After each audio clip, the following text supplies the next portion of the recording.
Assalamualaikum warahmatullahi wabarakatuh.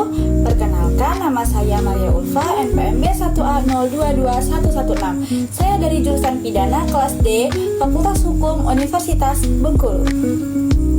Baiklah, di sini saya akan membahas mengenai penyelesaian pelanggaran adat delik perselingkuhan Kikono di Pulau Enggano. Nah, sebelum kita mulai, ada yang tahu gak sih ada di mana Pulau Enggano itu?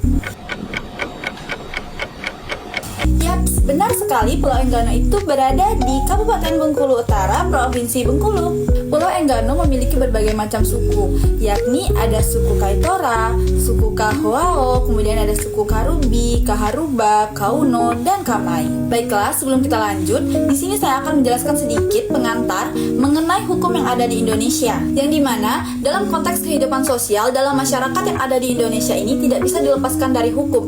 Nah, karena hukum ini sebagai tata dan juga pedoman tingkah laku manusia dalam hidup bermasyarakat, sebagaimana dalam adagium hukum yakni ubi societas ubi ius, yang artinya di mana ada masyarakat maka di situ juga ada hukum. Indonesia mengenal pluralisme hukum, yang dimana di Indonesia ini ada yang namanya hukum nasional atau hukum positif. Nah, hukum positif ini yakni hukum yang sedang berlaku di Indonesia pada saat ini. Kemudian ada hukum Islam dan juga hukum adat yang masih hidup di berbagai daerah. Salah satu hukum adat yang masih hidup dan berlaku hingga saat ini yakni hukum adat Kikono yang ada di Pulau Enggano. Masyarakat Pulau Enggano ini masih sering mengandalkan sistem hukum Kahai Kiamui, terutama dalam menyelesaikan pelanggaran sosial, yaitu perselingkuhan, yang dimana disebut dalam bahasa adatnya yakni Kikono. Hukum adat ini bersifat komunal, yang dimana berorientasi pada pemulihan hubungan sosial, berbeda dengan hukum negara yakni lebih represif. Dalam hukum adat ini, pelanggaran seperti perselingkuhan itu dianggap melanggar nilai moral, harga diri keluarga, serta juga stabilitas sosial. Adapun struktur lembaga adat yang menyelesaikan perkara adat di Pulau Enggano, yakni yang pertama ada Kapdop. Kapdop adalah sebagai penegak norma adat, yang dimana mengawasi pelaksanaan nilai-nilai adat yang ada di dalam masyarakat.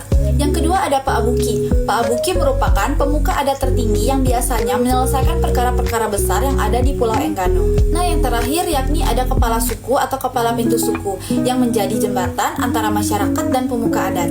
Selanjutnya, terkait penyelesaian adat delik perselingkuhan atau Kikono ini dilakukan secara bertahap. Nah, yang pertama dilakukan terlebih dahulu di tingkat keluarga, yakni seperti mediasi antara pelaku dan korban, yang dimana untuk mencapai kesepakatan. Apabila gagal mencapai kesepakatan, maka penyelesaian akan dilanjutkan di tingkat kepala suku atau kepala pintu suku. Nah, apabila gagal, maka akan dilanjutkan di upaya yang terakhir, yakni oleh Pak Abuki dan Dewan Yahawa.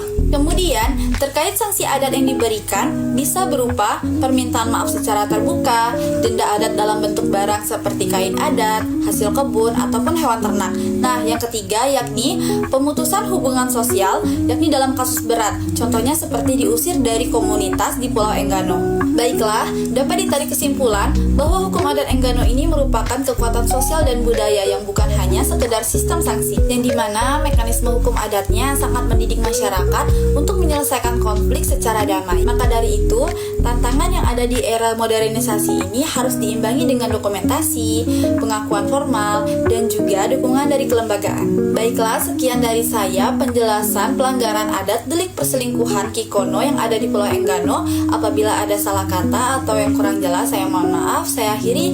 Wassalamualaikum warahmatullahi wabarakatuh. See you.